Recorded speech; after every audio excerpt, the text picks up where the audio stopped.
Eccoci qua, benvenuti e bentornati all'ennesimo episodio di Ogni Maledetto Museo Alive. E quest'oggi ho voluto raddoppiare, abbiamo due ospiti e quindi do il benvenuto a Cinzia Dalmaso e a Chiara Boracchi, rispettivamente direttrice di Arcostorie e la coordinatrice delle sezioni di archeologia e ambiente, nonché responsabile degli audioprogetti. Benvenuti innanzitutto. Grazie. Grazie, ciao a te. Aspetta che facciamo un coro qui. Ciao e grazie davvero per questo gradevolissimo invito, caro Michele. Grazie e un saluto a tutti.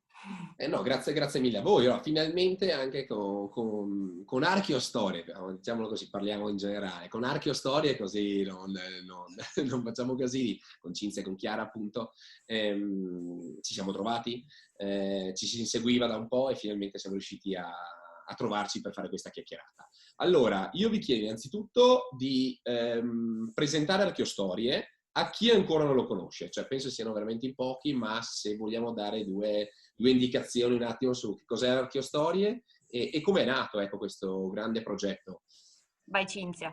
Vado io allora, visto che insomma un po' sono responsabile nel bene e nel male di questa avventura. Okay. Mi sa che non la conoscono in tanti, però effettivamente insomma un po' di movimento nel settore dei beni culturali l'abbiamo creato.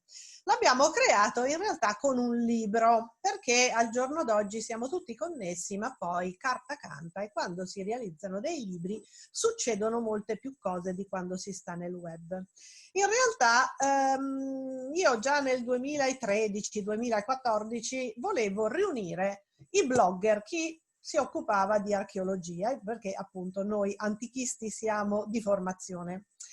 E quindi ero riuscita anche a farli convergere tutti, ci eravamo pure conosciuti tutti alla Borsa Mediterranea del Turismo Archeologico a Pestum, c'era stata questa grande riunione e lì io avevo tentato una cosa, e questo è un discorso molto importante, avevo tentato di fare cartello. Cioè dicendo, ragazzi, all'epoca andavano di moda i food blogger, i fashion blogger, i blogger di turismo.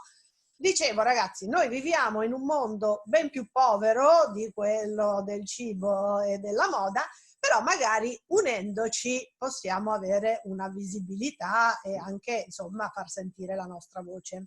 Ecco, il messaggio importante è che gli archeologi, ma tutti i professionisti dei beni culturali, credo di poter parlare anche per storici dell'arte, restauratori, eccetera, non sanno fare cartello, non sanno cosa sia e non sono in grado di farlo. Cosa che invece abbiamo notato i podcaster, perché poi parleremo di podcast e ne parlerà Chiara, che è la nostra podcaster di punta. I podcaster sanno fare benissimo, si sanno aiutare a vicenda e hanno capito che l'unione fa la forza. Vabbè, torniamo al nostro Archeostorie. Quindi non ci siamo uniti, non abbiamo fatto niente, però abbiamo realizzato un libro in cui, avendo scoperto che ognuno di noi in realtà era archeologo, ma archeologo in modo diverso, ognuno di noi faceva cose diverse, le abbiamo raccontate, unendo anche, aggiungendo diciamo anche gente che podcaster non era, ma che faceva mestieri diciamo dell'archeologia che non erano contemplati nei podcast. Tra i nomi oggi noti possiamo mettere Cristian Greco, attuale direttore del Museo Egizio di Torino, Valentino Nizzo che adesso dirige Villa Giulia, o Giulio Volpe, ex presidente del Consiglio Superiore per i Beni Culturali, o Dado Baruzzi di BAM, che ne so, insomma, cioè avevamo riunito insomma un po' di personaggi più o meno giovani e 3 messaggi volevamo dare. Il primo, allora vado in ordine di importanza, il primo è il più semplice ed era anche l'oggetto del libro. Volevamo dire, infatti l'abbiamo chiamato manuale Archeostorie, volevamo dire a chi si laurea in archeologia ma poi anche in storia dell'arte, abbiamo fatto pure arte e storia, guardate ragazzi che il vostro destino una volta laureati non è quello di o fare ricerca o chiudere tutto e cambiare mestiere. Con quello che voi avete imparato potete fare tante cose e il mercato oggi richiede tutte queste cose. Non sono ricerca, sono mestieri nel campo della comunicazione e della gestione dei beni culturali, ma sono mestieri possibili.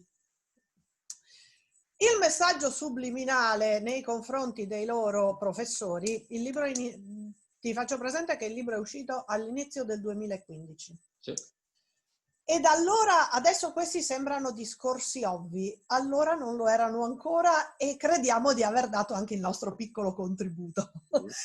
Allora, il messaggio subliminale, secondo Gradino, ai loro insegnanti era: se voi non date delle prospettive di lavoro concrete ai vostri studenti, fra poco avrete le aule vuote. E questo i docenti l'hanno capito abbastanza bene, visto che ci hanno invitato a parlare del libro e a creare dibattiti a partire dal libro in tutte le corti d'Italia, università d'Italia, come io le chiamo corti. Il terzo messaggio però era il più importante e fondamentale, e ciò di cui adesso si parla tanto, ma in teoria e non si fanno le cose in pratica, ed è questo. Chiunque fa ricerca, e soprattutto nel campo della storia in generale, che sia storia dell'arte, letteratura, filosofia, qualsiasi cosa, lo fa per conto dei cittadini tutti. E questo perché nell'epoca, insomma, viviamo in un regime di divisione del lavoro, quindi come il panettiere fa il pane anche per me, chi fa la pasta anche per me, chi studia la storia anche per me. E soprattutto la storia, siccome la storia, a me piace dire che è il curriculum vitae di una comunità e di una società, ci appartiene davvero, cioè noi dobbiamo, chiunque di noi, il nostro privato curriculum vitae lo deve conoscere, cioè io sulla base di quello che ho fatto finora vivo il presente ma anche programmo il mio futuro. Noi adesso siamo tutti laureati in archeologia e in antichistica, se volessimo diventare Nobel per la fisica ci dovremmo attrezzare diversamente per diventare Nobel per la fisica. Sulla base del nostro curriculum e di quello che abbiamo fatto stiamo vivendo il nostro presente e magari ci stiamo organizzando per fare quel che vogliamo fare. Anche le società fanno lo stesso. Quindi la storia veramente ci appartiene e tutti la devono conoscere per potersi appropriare veramente della propria vita presente. A questo punto chi studia la storia è obbligato non solo a studiarla, ma a condividerla con i cittadini tutti. Cosa che devono fare tutti i ricercatori, ma appunto gli storici ancora di più. Ecco, le università adesso la chiamano la terza missione, però non sanno mai come realizzarla, la fanno in modo vago, in modo molto schizofrenico. Invece no, è mestiere dell'archeologo, dello storico fare questo, e lo deve fare, e non sei uno storico se non fai entrambe le cose.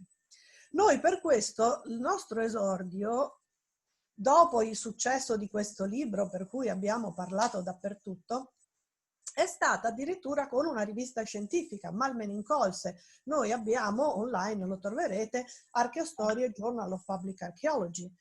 E perché l'abbiamo fatto? Perché all'epoca, soprattutto gli archeologi, visto che lavorano nel concreto, nella terra, hanno a che fare con gli amministratori pubblici, con la gente, con la signora che vive di fianco allo scavo e ti porta il caffè banalmente, i bambini che vengono a curiosare, di attività per i cittadini, cioè sono sempre stati molto più sensibili rispetto ad altri professionisti dei beni culturali a relazionarsi con i cittadini. Però l'hanno sempre fatto come qualcosa di in più, di diverso, il giochino. Ecco, quando bisognava fare la pubblicazione seria era sui risultati scientifici dello scavo. Allora noi con questa rivista, e ripeto, ora ce ne sono tante, però all'epoca la rivista di archeologia pubblica che noi abbiamo messo in piedi è stata veramente qualcosa di dirompente. E noi abbiamo detto, ragazzi, no, anche tutte queste attività, anche i giochi che fate con i bambini, li dovete fare se esistono delle regole, esistono dei principi, esistono dei modi anche per verificare la bontà e l'utilità del vostro lavoro, di modo che un domani voi possiate sia anche far vedere con numeri e dati la bontà del vostro lavoro, ma anche migliorare voi stessi sulla base delle valutazioni. Tutte queste cose vanno fatte, cioè vanno fatte con rigore scientifico, al pari della ricerca storica stricto sensu. Ecco, questi sono stati i 3 messaggi e che hanno lanciato un polverone e che ci hanno spinti appunto ad andare avanti con questa rivista scientifica, e il primo anno abbiamo rifiutato un sacco di paper che ci sono stati mandati, raccogliendo le inimicizie di mezzo mondo accademico italiano, proprio perché dicevamo no, voi questi non sono paper scientifici, voi ci avete raccontato il gioco per bambini sullo scavo, a noi non interessa quello, ci interessa però se ci dite come vi siete attrezzati per farlo e per valutarlo, cioè dovete affrontarlo in modo diverso. E adesso le cose stanno cambiando. Dopodiché però abbiamo pensato che i nostri racconti del libro potevano continuare in un magazine online, ed è quello che trovate tuttora online in archeostorie.it e che continua faticosamente perché è tutto lavoro volontario, ma continua. Però noi siamo prevalentemente comunicatori e quindi tutte queste cose che noi cerchiamo di stimolare in teoria le facciamo anche noi in pratica, e quindi cerchiamo di offrire il nostro servizio a musei, parchi archeologici o chiunque, insomma, sposi la nostra filosofia di condivisione con i cittadini seria e vera delle conoscenze scientifiche. Come lo facciamo? Siamo cantastorie noi e crediamo nel potere del racconto, ma non perché lo facciamo da sempre. Io sono personalmente giornalista, Chiara pure, io da oltre 30 anni, Chiara da una quindicina d'anni. Noi raccontiamo storie da sempre, è questo che fa il giornalista, cerca, si informa, cerca le storie e dopo trova il modo migliore di raccontarle, il modo comunicativamente più efficace. Il modo comunicativamente più efficace è sì quello di puntare su un attacco coinvolgente, eccetera, ma è soprattutto quello di creare una storia talmente coinvolgente, talmente avvincente che tenga la persona appiccicata al tuo testo, al tuo video, al tuo racconto fino alla fine. Ecco, A me prego. è una cosa che infatti è piaciuto. Allora, intanto il link di Archeostoria comunque lo trovate nei commenti, così non lo perdete. La cosa che mi è piaciuta infatti vostra è qualcosa che molte volte, e di questo abbiamo parlato anche durante il summit, di un errore che in realtà molte altre realtà fanno, ovvero quello di partire dallo strumento e non potenzialmente dalla strategia. Voi partite dalla storia, quindi potenzialmente da qualcosa che dopo lo veicolate nel strumento e dopo su quello magari con Chiara entriamo anche nello specifico con l'ultimo grande lavoro. Vorrei fare un mezzo passo indietro quando mi hai detto ci siamo comunque inimicati il mondo accademico, no? Allora, siccome ho trovato anch'io un po' di contrasti molte volte su critiche dirette, come l'hai risolta un po' questa cosa, per curiosità? Non l'ho risolta. Ok, allora siamo... Non l'ho risolta, ma vedi, È giusto non lo capire come so. devo viverla anch'io, perché allora, siccome mi sono arrivate, non dico minacce, però nel senso cose abbastanza cattive. Allora, io sono convinta, scusa, io sono convinta che chi fa cose a questo mondo stimola reazioni. Perfetto. Se tu non fai niente, allora sei bello e bravo per tutti. Se tu fai qualcosa, c'è chi approva e chi disapprova. Molto bene. E pazienza. Allora, Ecco, io credo che però il numero delle persone che disapprovano rispetto al numero delle persone che approvano questo nostro sforzo collettivo di stimolare l'interesse delle persone, di creare veramente una comunità della conoscenza assieme ai cittadini, sia veramente maggiore. Tra l'altro, appunto, anche questa nostra volontà di fare sempre imprese collettive, tutto quello che facciamo è un'archeostoria al plurale, e anche appunto i libri che pubblichiamo di ricerca sui metodi della comunicazione dei beni culturali sono sempre imprese collettive.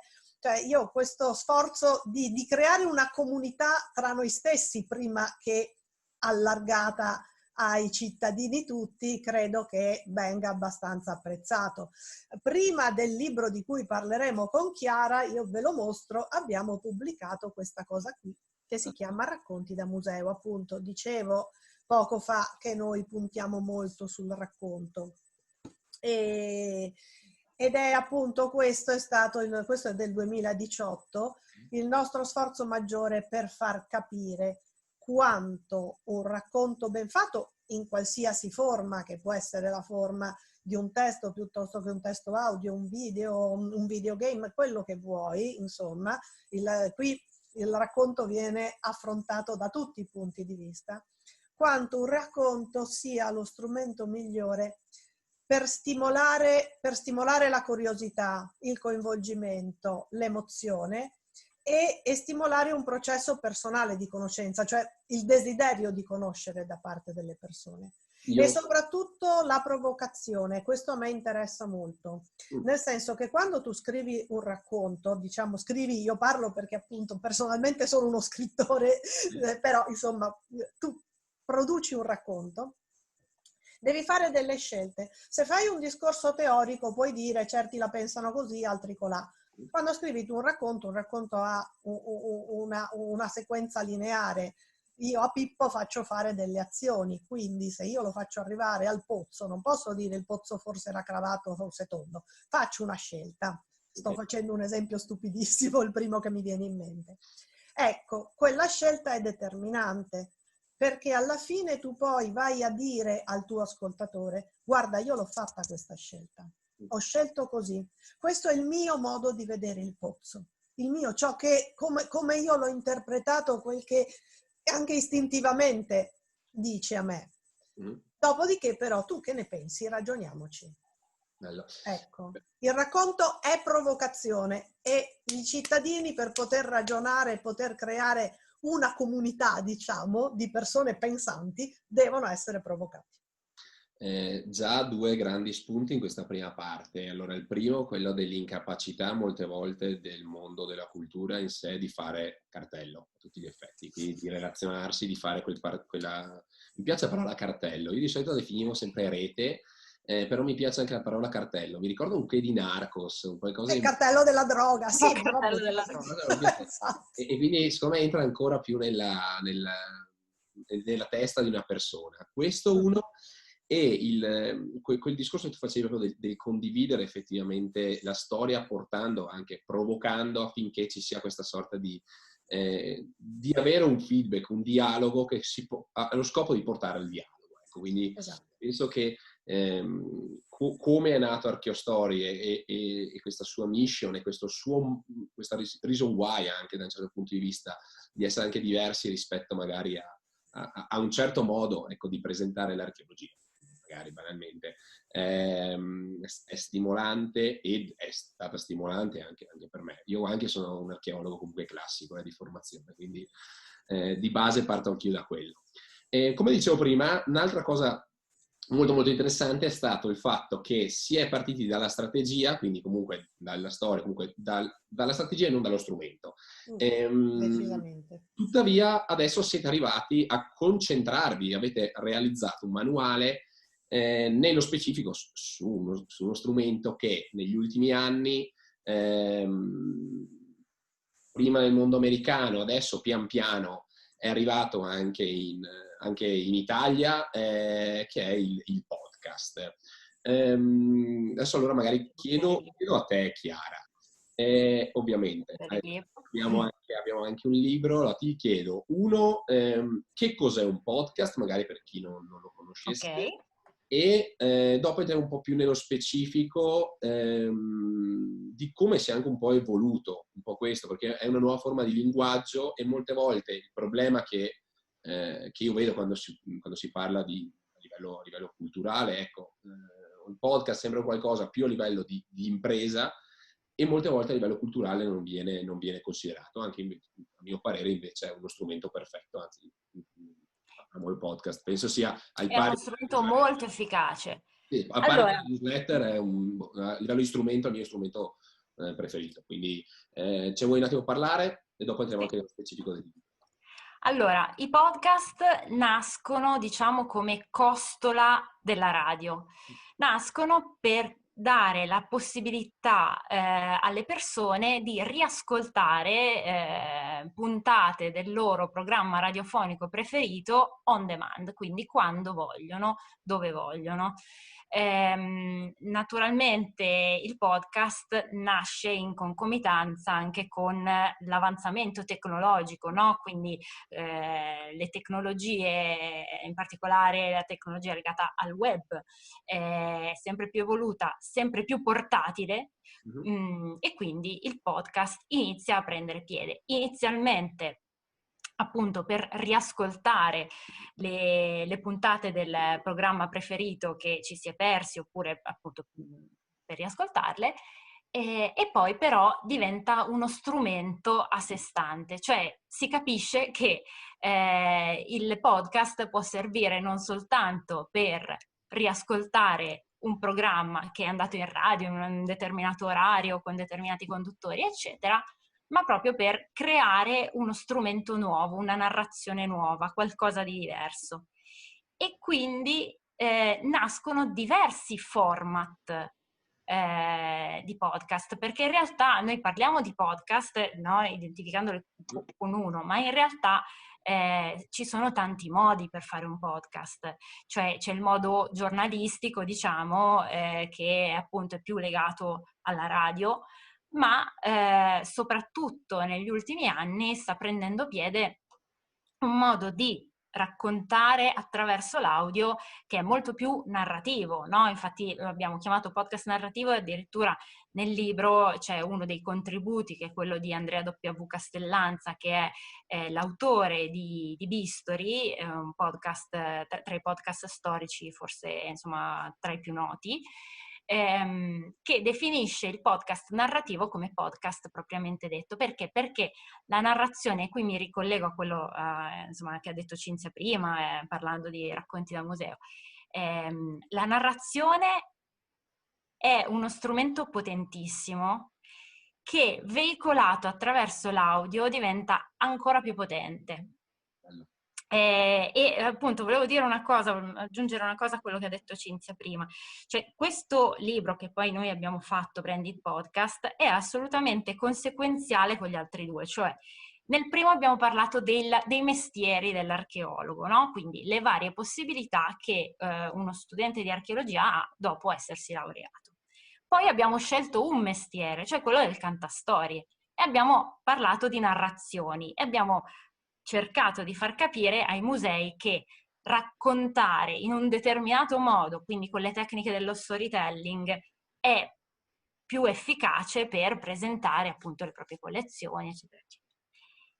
Alla fine, quindi con questo libro, abbiamo scelto uno strumento, quindi oltre ad aver scelto un mestiere abbiamo scelto uno strumento e abbiamo cercato di capire quale potesse essere lo strumento più efficace per applicare lo storytelling, quindi tutto il ragionamento che abbiamo fatto a monte 2 anni fa, dire ok, noi adesso abbiamo fatto questo ragionamento, con quale strumento lo applichiamo? Con il podcast, che in questo momento ci sembra lo strumento più efficace per raggiungere il maggior numero di persone, ma anche per raggiungerli in un determinato modo, perché la narrazione comunque, in particolare la narrazione audio, che non è molto particolare perché non ti richiede di vedere, non è come un video su YouTube, no? Dove tu guardi la sequenza degli eventi, ma te le fa immaginare. E questo è in realtà è il video più potente, l'immaginazione, perché se tu stimoli l'immaginazione riesci in qualche modo, no, con la tua immaginazione a colmare quel vuoto che le parole creano, ma è un vuoto pieno, perché comunque in qualche modo personalizza il racconto, no? Tu me lo stai raccontando, ma io lo faccio mio, lo faccio ancora più mio con la mia immaginazione, quindi mi affeziono, quindi in qualche modo diventa ancora più forte, ancora più efficace. Per cui appunto questo è uno dei motivi per cui noi abbiamo scelto il podcast e uno dei motivi per cui il podcast ci sembra così efficace, per cui il podcast narrativo ci sembra così efficace.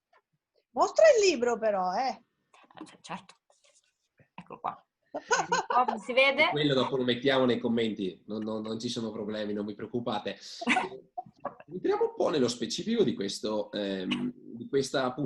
opportunità che hanno i musei comunque di utilizzare i podcast per innovare il loro linguaggio. Abbiamo detto quindi attraverso questa nuova forma di narrazione, trasmettere valori, messaggi e informazioni in maniera molto molto più efficace praticamente. Posso chiedervi ad oggi quali sono stati i problemi magari che avete già visto nel presentare magari l'utilizzo di un podcast? Mi spiego, molte volte quando a me chiedono consulenza, comunque ci viene chiesta noi come gruppo la consulenza per implementare una certa cosa, e proponiamo determinate cose magari al di fuori del classico modus operandi, si tira un po' indietro, ci si cerca di dire no, quella cosa là non può andare bene nel mio caso. Quali sono i dubbi che hanno i musei ad oggi nell'adozione del podcast, se ci sono, se magari ne avete trovati, e il perché oggi un museo dovrebbe effettivamente utilizzare allora questo. Se posso fare una premessa, posso, perché un museo te lo spiega anche Chiara. Vai. Se posso fare una premessa io? Allora, ci sono due modi, secondo noi, in cui un museo può utilizzare i podcast. Il primo è sostituirsi alla classica audioguida, che è una cosa, l'audioguida è una cosa fantastica, perché chiunque di noi, quando va in giro per il mondo, non ha voglia di leggere e vuole guardare, vuole ammirare il mondo, ha fatto tanti chilometri, lo deve guardare. Leggere la guida o leggere i pannelli nel museo è una cosa che tutti noi odiamo, ed è questo il motivo per cui le audioguide hanno avuto questo boom dall'introduzione dell'MP3 negli anni 90 del secolo scorso a oggi. Perché funzionano? Perché io guardo e intanto ascolto. È un po' un sostituto della classica guida, che però in carne e ossa non tutti noi possiamo avere. Quindi il primo punto è un'evoluzione dell'audioguida, sia dal punto di vista tecnologico che dal punto di vista dei contenuti. Allora, dal punto di vista tecnologico, io credo che le remore si stiano superando. Pre-lockdown si diceva che era difficile perché il podcast o un'app o cose simili era difficile trovare il modo per farli pagare al cliente, dopo non tutti avevano il cellulare, non tutti i musei avevano il wifi per potersi collegare, e quindi la vecchia audioguida continuava a godere di ottima salute. Adesso tutti si stanno attrezzando per poter far utilizzare agli utenti, ai visitatori dei musei, i propri device. E quindi da questo punto di vista credo che l'evoluzione verso il podcast sia oramai inevitabile. Dal punto di vista narrativo, invece, ecco, del contenuto, la vecchia audioguida perché era vecchia? Perché raccontava le cose come una guida Bedecker, erano di una noia mortale. E infatti tutte le innovazioni fino a ieri, poiché siamo tecnologici, erano in versione multimediale. Allora noi ti facciamo l'audioguida, ti facciamo vedere realtà aumentata, eccetera, eccetera. Tutte queste cose noi lo sappiamo perché appunto i fornitori di audioguide, massimi fornitori al mondo di audioguide, ce l'hanno detto. Sì, belle, utili perché ci sono i fondi europei per poterle realizzare, ma poi alla fine i visitatori prediligono l'audio e basta, proprio perché vogliono vedere, non vogliono vedere altre cose. Poi la ricostruzione virtuale è utile per 1000 altri motivi, però quella, non 100.000 altre carabattole. Ecco. Quindi l'audio e basta funziona, però deve essere un audio In un diverso. certo modo. Deve essere un racconto che ti porti, che ti accompagni, che ti dica vieni con me, andiamo, l'amico che ti porta in giro per il museo, in giro per il foro romano, eccetera, e che ti porta in giro. I podcast però sono anche un'altra cosa, per questo noi parliamo di branded podcast, cioè dei podcast che trasmettono i valori di un'entità. i valori di un'azienda. Branded podcast trasmettono il brand, ma al giorno d'oggi abbiamo tutti capito benissimo che i musei sono dei brand e devono essere dei brand e devono dire io sono questo e creare una comunità attorno a sé che condivida i valori del brand. E quindi questo in Italia è stato fatto molto poco. Negli Stati Uniti podcast di musei che attraverso i podcast raccontano se stessi, i loro valori, anche gli oggetti che conservano, ma da un punto di vista diverso, cioè il punto di vista che interessa loro, o chiamano artisti che attraverso i podcast raccontano, insomma ognuno lo fa in modo diverso. A livello italiano invece ci sono stati degli esperimenti solo a partire dal lockdown. La Galleria d'Arte Moderna di Bergamo, per esempio, ha fatto una cosa che però è un canale radiogiornalistico, e invece il Museo di Ledro è quello che per primo ha creato dei podcast che racconta, le palafitte di Ledro appunto in Trentino, che raccontano la vita e la storia del mondo e soprattutto la vita nella preistoria in modo veramente molto accattivante e piacevole. Ecco, quindi non parliamo di resistenze in questo caso, mentre nel caso della guida parliamo di resistenze perché appunto difficilmente ancora i direttori di musei accettano di poter adottare uno format narrativo, perché bisogna dire questo, quell'altro, bisogna essere scientifici, eccetera, eccetera, e si impazzisce, e noi siamo impazziti già parecchie volte, spesso e volentieri. Per quanto riguarda invece il branded podcast da museo, in Italia si deve ancora capire quanto possa essere utile. Esatto, cioè in Però Italia... come deve essere ce lo racconta Chiara. Sì, allora... Senza svelare troppo il libro perché sennò... No, certo. Il libro è ricchissimo di Infatti, contenuti, perché gli autori, veramente, lo dice Chiara, sono sempre stati di una generosità proprio a rivelare trucchi segreti, come esatto. anche fare marketing dei propri podcast, cioè non possiamo svelare il libro perché è troppo denso. Vai Chiara. Esatto. Allora, come farli? Come diceva Cinzia prima, i musei e le associazioni culturali ancora devono capire su che terreno si stanno muovendo, perché appunto, come accennava Cinzia, ancora non hanno bene idea di come innovare le audioguide, quindi figuriamoci che cosa vuol dire approcciarsi a un medium nuovo, tra virgolette nuovo, perché poi nuovo non è, come il podcast. Sappiamo appunto che all'estero ci sono esperienze narrative che sono comunque poche, perché cioè, ci sono esperienze di pregio, ma sono comunque poche. Quindi in Italia in questo momento appunto è in una fase esplorativa. Come deve essere questo podcast per i musei? Anche qui deve essere un podcast narrativo, deve essere autentico. E quando noi abbiamo pensato al libro, discutendone proprio all'interno della redazione di Archeostorie, ci siamo domandate: ma un podcast per un museo, che in fin dei conti è un brand, e un podcast per un'azienda, saranno poi così diversi? E alla fine ci siamo risposti di no.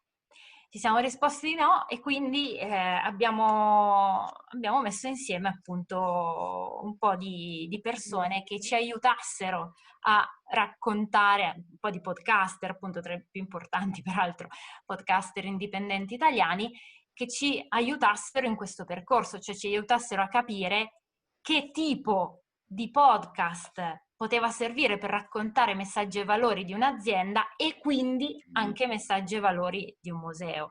E come accennavo prima, allora, tutti i capitoli sono molto interessanti e tutti i capitoli sono stati davvero scritti con una generosità grandissima da parte degli autori, che hanno davvero rivelato i segreti del mestiere, quindi di più non si poteva chiedere. Uno dei più interessanti, forse, per rispondere alla tua domanda, è quello di Andrea W. Castellanza, perché Castellanza, che appunto ricordiamo è autore di Bisturi, che cosa fa? Diciamo, fa un elenco di tutti gli strumenti, di tutti i trucchi del mestiere per narrare una storia efficace.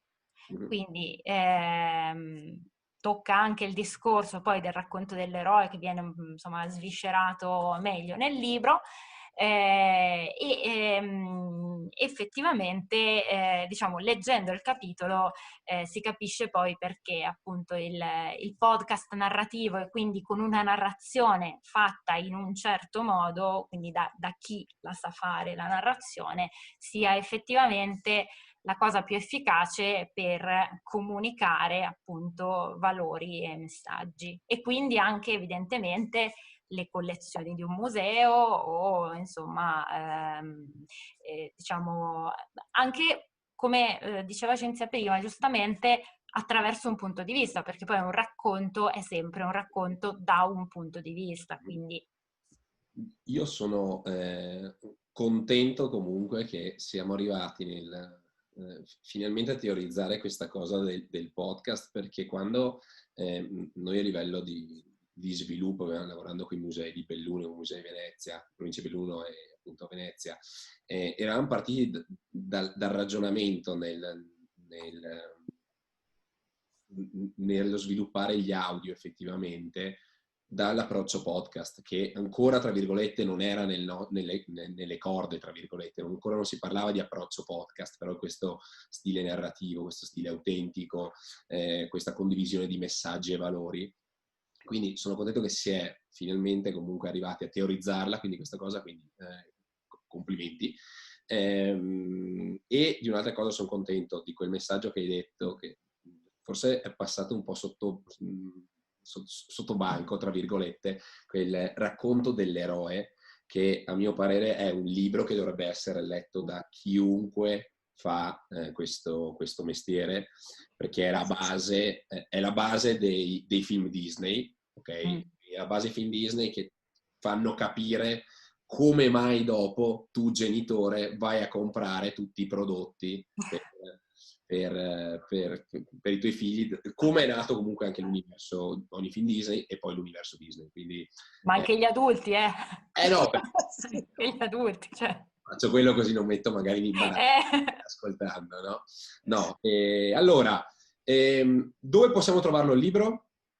Allora, il libro si trova in libreria, lo facciamo rivedere, si trova in libreria dal 22 di ottobre, adesso si può preordinare sul sito dell'editore, quindi Dario Flaccovio Editore, e sulle principali piattaforme. Che li lasciamo comunque nei commenti. Io vi propongo una cosa, io vi mando il mio libro e aspetto il vostro, così almeno facciamo un pari e patta, così cambiamo, no? Facciamo anche qua networking, facciamo il cartello. Facciamo cartello. Anche perché adesso, Michele, leggeremo il tuo libro, ma quello che ho capito, che mi pare di capire che ci accomuni, è un po' uno spirito di ricerca, nel senso che da un lato noi, cioè teoria e pratica vanno sempre a braccetto, e c'è chi appunto, tu hai detto, voi avete un impianto teorico e poi fate anche le cose. Sì, perché le due cose, cioè uno deve fare le cose sulla base di una serie di idee che ha e poi sperimentarle. E nei nostri libri noi quello che abbiamo sempre cercato di fare era di precorrere un po' i tempi, nel senso di ragionare su cose che stanno per accadere, ma sulle quali tutti parlano e nessuno dice in concreto cosa sono, come l'araba felice. Quindi cerchiamo di ragionarci, cerchiamo di capire in che modo strutturarle al meglio, in modo poi da dare degli strumenti a tutti noi nel campo di beni culturali per potersi attrezzare al meglio. Io ho capito che anche il tuo libro va in quella direzione, però lo leggeremo e magari troveremo l'occasione per discuterne. Cosa interessante, più che volentieri anche parlarne, discuterne e collaborare in un modo o nell'altro, è quello che ti dicevo all'inizio, ovvero il fatto che anch'io ho trovato un po' di problematiche con parte del mondo accademico, quindi ben venga non essere soli, molte volte. No, l'unione fa la forza, per l'appunto. Noi lo sappiamo bene, anche se siamo archeologi. Infatti. Allora io vi ringrazio tanto, ribadisco tanti anche messaggi usciti oggi, nei commenti trovate sia il mondo Archeostorie, sia la pagina comunque per ordinare il libro. Vi ringrazio e spero anche prima o poi di trovarvi anche dal vivo, quindi veramente al di fuori di questo mondo. Esatto, grazie a te davvero per questa bella chiacchierata, per questa bella opportunità e a presto. Certo. Grazie. Ciao. Ciao, grazie mille. Ciao, A ciao. presto, ciao.